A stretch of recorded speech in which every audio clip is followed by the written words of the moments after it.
asentando y ocurrió una cosa curiosa.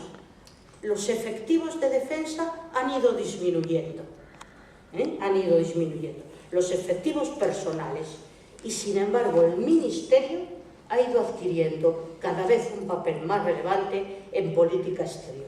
Y es lógico, solamente con estos datos.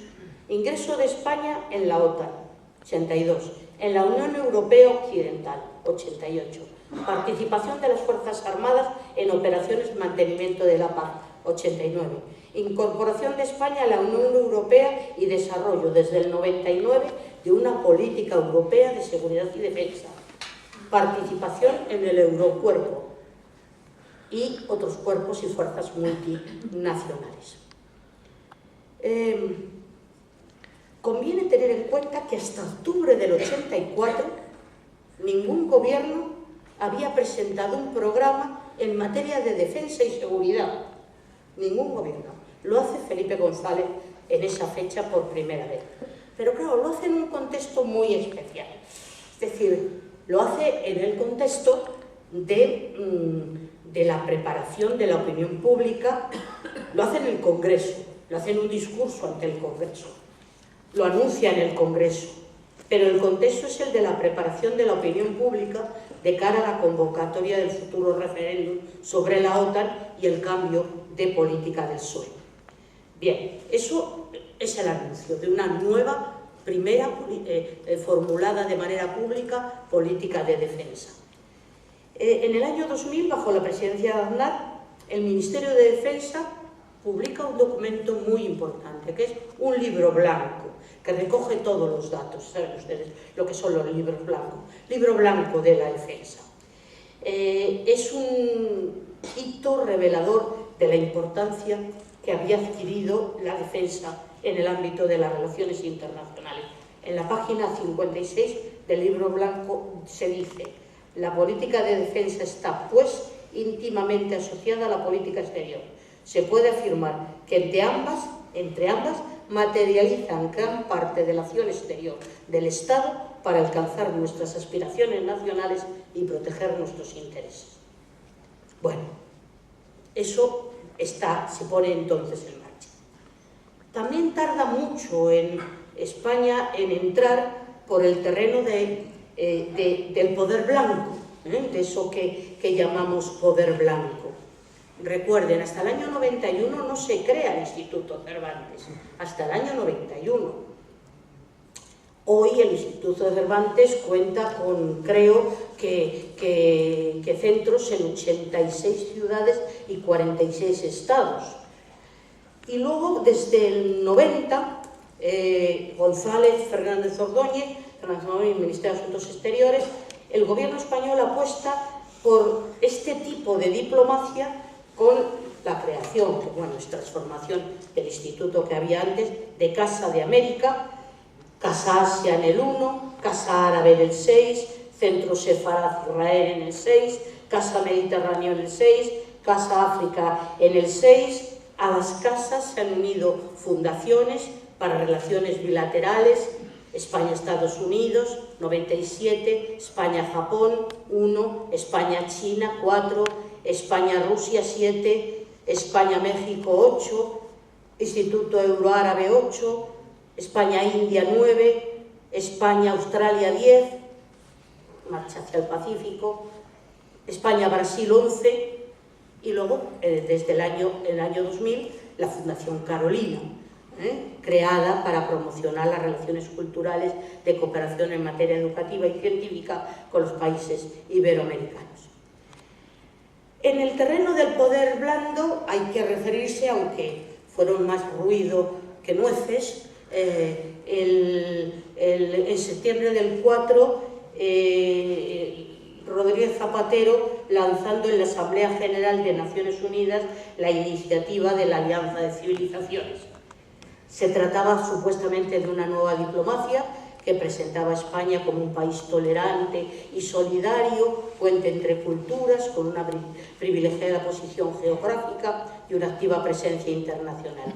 La iniciativa española tuvo buena acogida internacional. En el año 7, en abril del año 7, se eligió al portugués Jorge Sampaio alto representante de la ONU para la Alianza de Civilizaciones, con un ambicioso plan de actuación, apoyado por 80 estados, aunque solo aportaban dinero 11. Pero bueno, aportaban dinero 11. Los resultados han sido, bueno, han brillado por su ausencia, digámoslo así. Y ya para ir terminando, algunas consideraciones sobre lo que yo creo que es el mayor déficit de la política exterior española en democracia. La debilidad de su control, tanto por parte del Parlamento, la judicatura, la administración y, lo que yo creo que es más importante, por parte de la opinión pública. En el Parlamento, las cuestiones de política internacional ocupan un espacio muy limitado en cada legislatura, en relación directa con el reducido interés de los partidos políticos por estas materias. Sí existe un control judicial cuando se trata de determinar la constitucionalidad de ciertos actos de política exterior. Hay también un control administrativo, aunque es fundamentalmente jurídico, quien tiene competencias para qué. Pero lo que hay es un déficit muy grande de control de la política exterior por parte de los ciudadanos. Y en una democracia los ciudadanos son los que tienen que controlar al gobierno. La utilización de la vía de los referéndum ha sido utilizada solo en 2 ocasiones, muy poco, en tanto tiempo, ¿no? El 86 sobre la OTAN y en el 5 sobre la Constitución Europea, que salió aprobada en España y que fue derrotada en el conjunto de la Unión Europea. Las campañas electorales, ustedes las recordarán. ¿Qué tiempo se dedica a hablar de cuestiones internacionales? A veces hay estos cara a cara del gobierno y el jefe de la oposición que compiten por la presidencia del gobierno y que se tiran hablando un montón de tiempo, en varias ocasiones a veces, y los temas internacionales apenas salen. En los programas electorales, si se entra en internet y se busca a ver qué dicen los programas electorales en esta elección sobre política exterior, pues son muy reducidos. Y en cuanto a las movilizaciones populares, pues son 2, lo mismo que los referéndums. 2, la campaña sobre la OTAN tuvo una gran movilización popular y la intervención en la guerra de Irak hubo también una gran movilización popular. Podría terminar, y voy a hacerlo así, esta intervención diciendo que la política exterior de España en democracia tiene un problema importante.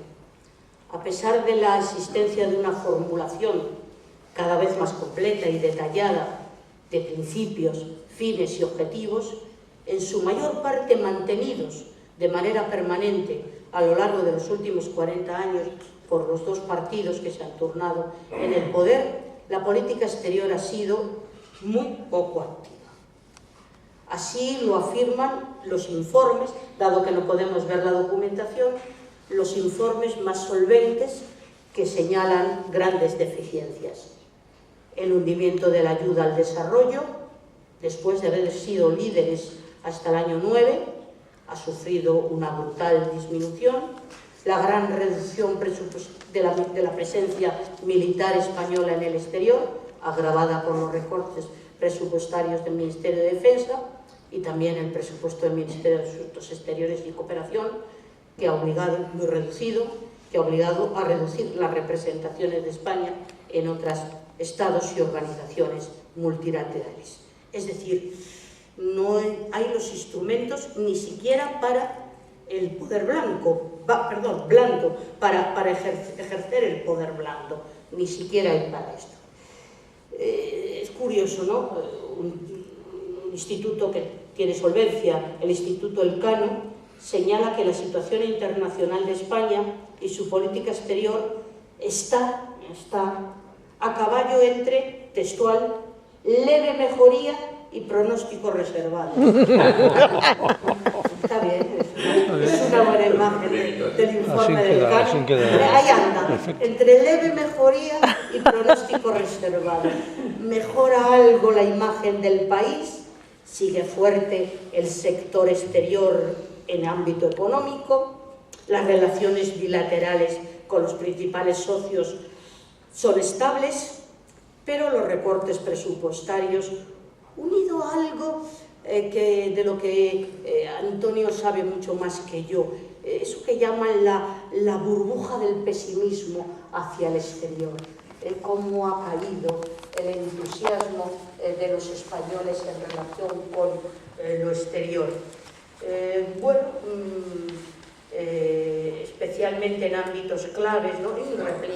Hay un repliegue internacional en cooperación, en proyección militar, en acción cultural, sistema científico y tecnológico, lucha contra el cambio climático.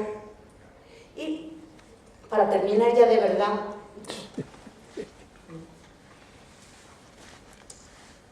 voy a recordarles una frase que considero especialmente sabia, que se encuentra en el primer libro científico, entre comillas, de Historia de Política Internacional.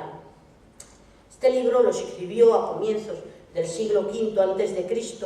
el ateniense Tucídides. El libro lleva por título Historia de la Guerra del Peloponeso, un libro que cualquier especialista o no especialista en política internacional debe conocer. En ese libro, uno de los generales, en un momento determinado del debate, uno de los generales afirma: los poderosos hacen lo que pueden, los débiles lo que deben hacer. Los poderosos hacen lo que pueden, los débiles lo que deben hacer. Después de pasarme la vida estudiando la historia de la política internacional, estoy convencida de que ese general tenía razón. En la escena internacional nadie hace lo que quiere, nadie. Ni siquiera los poderosos hacen lo que quieren. Hacen lo que pueden, y generalmente los poderosos pueden mucho, y lo hacen. Pero no lo que quieren, lo que pueden, y pueden mucho. En cualquier caso, los débiles nunca hacen lo que quieren. Nunca hacen lo que quieren. No creo que quepa duda sobre la debilidad internacional de la España franquista, sobre todo en su fase final. Por lo tanto, podemos entender perfectamente que el factor internacional haya sido verdaderamente importante en la transición. Yo creo que esto, gracias sobre todo a los que están estudiando más este tema en concreto, porque el tema de la cuestión internacional en la transición es una investigación, digamos, más reciente que otras, se comenzó a estudiar se comienza a estudiar por las preguntas que se formulan y también por las fuentes de las que se disponen. Si no, no se puede estudiar un tema. Entonces hay que formularlo, hay que preguntarlo, hay que tener la inteligencia y la imaginación para formularlo y hay que tener algo sobre lo que fundamentarlo. Entonces les repito, yo creo que el factor internacional fue más importante de lo que se nos ha venido diciendo en la transición. No cabe duda de que la España democrática ha alcanzado una mayor fortaleza internacional, aunque la última crisis económica, la década, la haya debilitado. Sin embargo, eso no quiere decir que supongamos, digo supongamos porque no hemos visto los papeles, que supongamos que haya podido desarrollar una política exterior muy activa en defensa de eso que conocemos también, que es la formulación, principios, objetivos. Entiendo que hasta que la libre consulta de los archivos no nos permita mayores seguridades como hipótesis de partida, podemos afirmar, yo me atrevo a afirmar, que la política exterior de España en democracia ha sido más, diciéndolo formalmente, más reactiva que activa. Es decir, ha reaccionado ante los problemas que se le iban planteando en vez de desarrollar iniciativas para evitarlos. Pero bueno, ya veremos cuando se abran los archivos. Muchas gracias.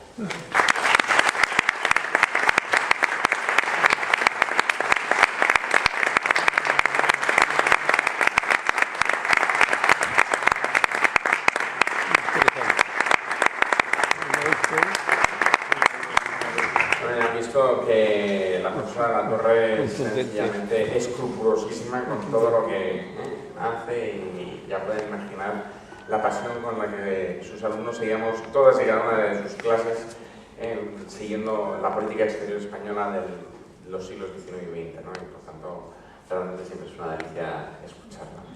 Bien, aunque estamos un poco avanzados, un par de preguntas.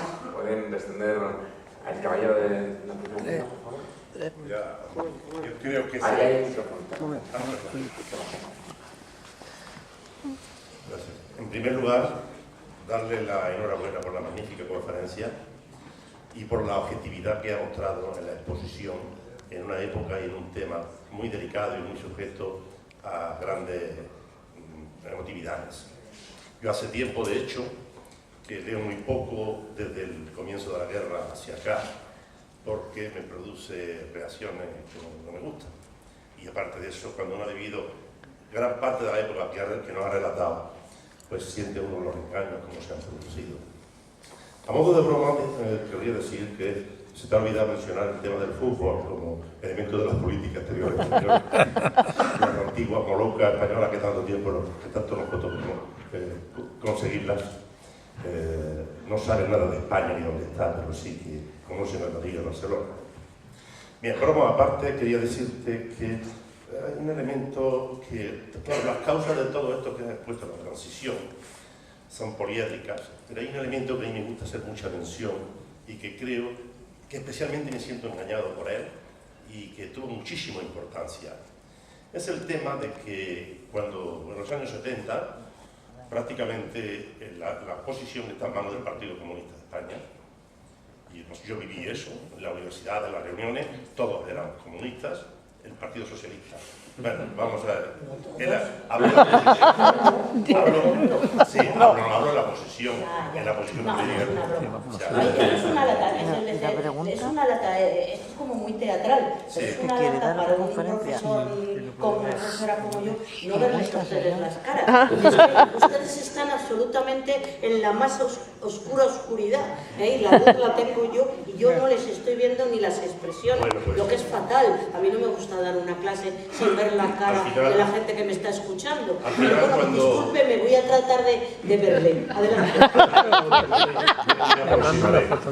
No, quería decirle que, claro, esto presentaba en la Guerra Fría para Europa un grave problema, que podría haber sido un grano en el culo de Europa, que un partido comunista tan fuerte en España, en Grecia, en Portugal, no tuviese estas consecuencias, hubiera traído grandes consecuencias. Fruto de ello, Nixon, la CIA, Billy Brandt, con la fundación, una fundación muy especial que no sé pronunciar, pero se llama Frederick Bert Stiftung o algo así, dejaron millones de marcos y de dólares en España para favorecer la creación de un fuerte partido socialista o socialdemócrata. De aquellos lodos vienen estos barros.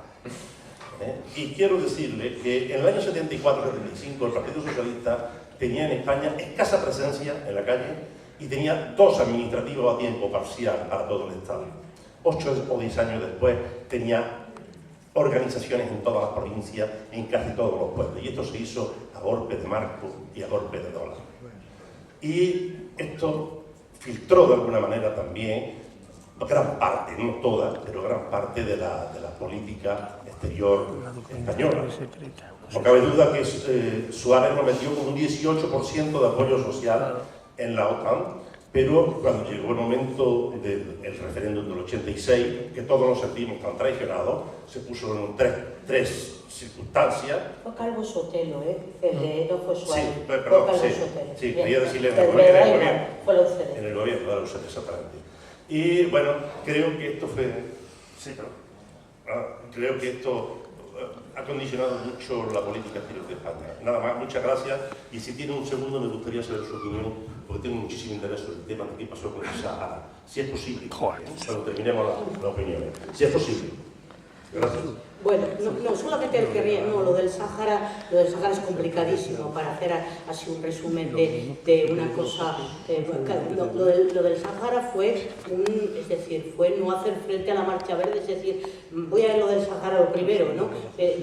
Lo he señalado muy de pasada. Evidentemente del Sáhara español y Marruecos existían lazos históricos, como existen lazos históricos entre vecinos. Y la monarquía, el gobierno y la monarquía marroquí jugó la carta del Tribunal Internacional y presentó toda la documentación posible, histórica, para señalar la existencia de estos lazos. De manera que el Sáhara fuera para Marruecos lo que Gibraltar es para España. No reconocemos el derecho a los gibraltareños a la descolonización, porque es un territorio español que tiene que, si es dejado por la corona británica, tiene que pasar al Estado español. Lo mismo quiso hacer Marruecos con el Sáhara. Estoy diciendo así como a largos rasgos, ¿no? Entonces, este es un territorio que fue nuestro, luego vinieron los españoles, ahora los españoles se marchan, no pueden elegir los saharauis ser un Estado independiente o unirse a Argelia o unirse a quien fuera, tienen que volver a Marruecos. El Tribunal Internacional de La Haya, después de años de estudio, desechó este planteamiento, le dijo que no a Marruecos, y es cuando Marruecos plantea la Marcha Verde. Todo aquello coincide con el final de Franco y aquella situación con el príncipe en funciones de jefe de Estado y un ejército en las condiciones que estaba ese ejército, con el miedo que daba al modelo portugués, que en un proceso de descolonización los militares portugueses son los que hacen la revolución de los claveles. Es decir, todo tiene mucho que ver con Portugal y con lo que aprenden con Portugal. Bueno, entonces, evidentemente, no está hecha la descolonización. Jurídicamente hablando, España es la potencia colonizadora del Sáhara hoy, según el derecho internacional. Hemos suspendido. Eso es absolutamente irregular. Por eso hay el problema que hay, por eso hay el problema jurídico internacional que hay. Y claro, pues de lo que usted planteaba al principio, claro, es que es Portugal, es que estamos en la Europa occidental, es que también había un partido comunista mucho más importante, italiano.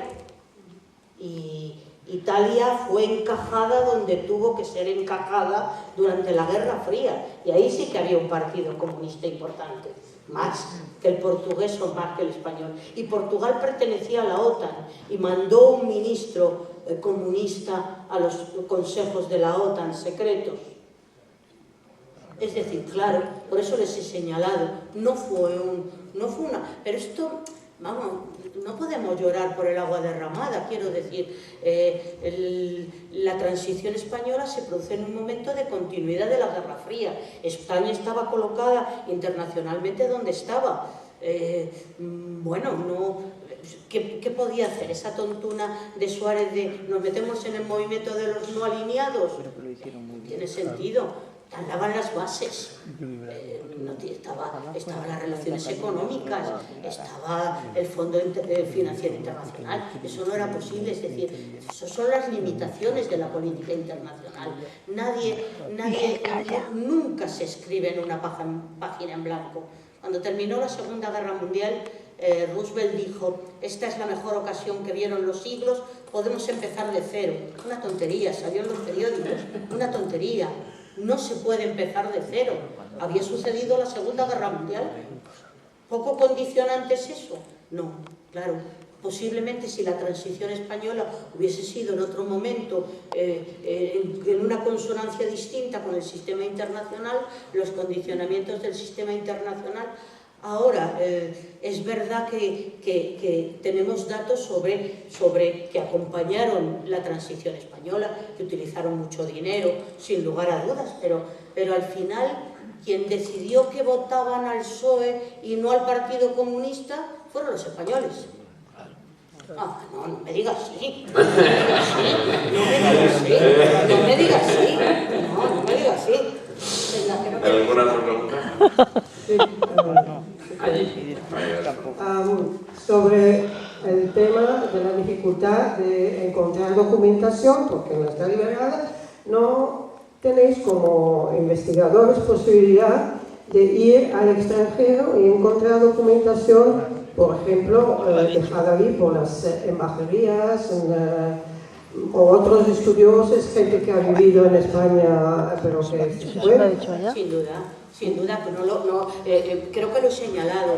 Pasa que todo se está dicho muy deprisa, pero lo he señalado. O sea, vamos conociendo mucho mejor la transición y por eso vamos llevándola, porque ya en Estados Unidos, que tienen la regla de los 25 años, están publicando constantemente documentos, porque los británicos están publicando documentos, los alemanes también. Claro que sí, pero eso no ocurre solo. Mire, yo que he trabajado fundamentalmente sobre el siglo XIX, finales del siglo XIX, yo mi tesis doctoral, claro, que era Inglaterra y España, en el 98, pero yo esa tesis la hice gracias a los documentos británicos y franceses. No porque fueran secretos los documentos españoles, es que no aparecían. Porque luego está lo de que si te has gastado el dinero en tener un buen archivo histórico, si has tenido los suficientes bibliotecarios, archiveros, para poner a disposición en los archivos del Public Record Office, del Quai d'Orsay, pues eran archivos, estoy hablando de hace un montón de años, eran unos archivos totalmente accesibles para mí, que en cambio en el archivo del Ministerio de Asuntos Exteriores era tremendo aquello, conseguir ver algún papel, porque no había ni siquiera un fichero que me dejase mirar. O sea que claro que vamos conociendo muchas más cosas. Yo creo que de alguna manera estamos en un momento en que les va a dar tanta vergüenza desde que van a tener que hacer algo. Desde luego la ministra de Defensa sí que hace unos poquísimos días ha dado orden de que se ponga a disposición los documentos de defensa, que son muy importantes.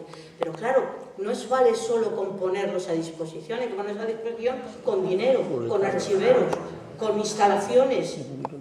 Claro, porque si no, es que tampoco el Estado puede dejarme a mí que vea unos documentos si no los tiene fichados. Y si yo me los llevo metidos en un bolso, tiene que saber que me está dejando ver. Para eso tiene que haber un archivero antes que le haga una ficha. Claro, documentado. Claro, y eso no es para mañana. Pero bueno, si conseguimos que haya una nueva ley que sustituya a la de 1968, pues ya hemos conseguido algo. Bueno, yo creo que cuando las dejan libres, que van a salir un montón de cosas que a nadie va a gustar, seguramente. Y que va a ser peor que no haberles liberado antes, porque en el tiempo se hubiera alargado una serie de hechos. Bueno, sobre el Ministerio de Exteriores... El secreto es necesario.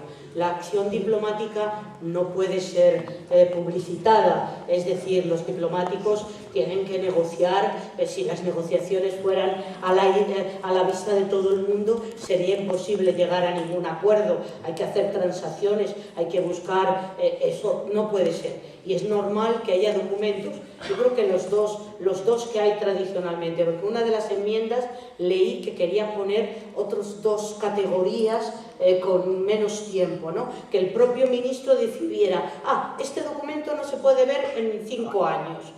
Bueno, es un documento que puede tener que ser secreto según las normas, entonces 25 años, ¿vale? Sí, o secreto confidencial, pero si pasan 25 años hay que sacarlo. Y si pasan 10 años, los confidenciales también. Y eso permite a los historiadores ir formando la opinión pública, porque si queremos una política exterior democrática controlada por la opinión pública tiene que conocer, tiene que saber, tiene que poder leer libros, artículos de revista, tiene que poder conocer las cosas para tener criterio, para votar como tenga que votar. Es fundamental para la formación en las escuelas y en las universidades, ni que decir tiene. Esperemos. Sobre el Ministerio de Exterior, tengo una pregunta también, o más bien tal vez una reflexión. Usted ya más o menos lo ha dejado entender que debería ser un ministerio independiente, y que la función debería ser al inverso, es decir, que el Ministerio de Exterior debería ser más consejero del gobierno. ¿Más? Como consejero del gobierno. No, él es el ejecutor de la política exterior. No. Vamos a ver. En 98 los británicos tenían en Madrid un diplomático muy importante y muy activo que trataba de dirigirle la política al Premier y Ministro de Asuntos Exteriores, Lord Salisbury, sobre España en la crisis del 98. Y en algún momento Salisbury le dijo al embajador, que era todo un personaje en su partido: vamos a ver si nos entendemos, usted me informa a mí, yo tomo las decisiones y mi gobierno responde de ellas ante el Parlamento. Usted no formula la política exterior de Inglaterra, usted es un embajador. Quien formula y ejecuta la política exterior es el gobierno, y en concreto a través del Ministerio de Asuntos Exteriores. Pero una política que se supone que es de Estado, es decir, que tiene continuidad, que se basa en cosas que se comparten, para que tenga efectividad, ¿no? Pero no, lo que pasa es que la unidad de acción exterior, que los teóricos dicen que es tan importante para conseguir resultados, solo puede ser si es un órgano administrativo bien organizado, como puede ser un Ministerio de Asuntos Exteriores, que es el que ejecuta, planifica, pero lo hace el gobierno, que es responsable ante el Parlamento. Ese es un sistema parlamentario. Bueno, mi idea es que como las cosas de No, ya vale. Vamos, Ya vale. Por favor. Los políticos ya no cambian mucho, que es más la economía que cambia el mundo y que decide.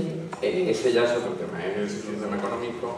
No. Y la influencia de la globalización en las relaciones internacionales es obvia, pero el tema de la diplomacia internacional, digamos, es con el Vaticano, de las pocas cosas que tardan mucho en cambiar. Sí. Muy bien, después de esta velada tan intensa e interesante, ya ven que la política exterior da muchísimo de sí, a pesar de que estamos escasamente informados de ella. Les conmino al jueves que viene, que tenemos aquí a la profesora del campo, que nos hablará de políticas, instituciones, partidos políticos, en fin, esto ha sido un paseo para entrar en el tema por el Olimpo de la academia y una labor de exquisitez intelectual y de política internacional. La semana que viene va a ser esto una carnicería.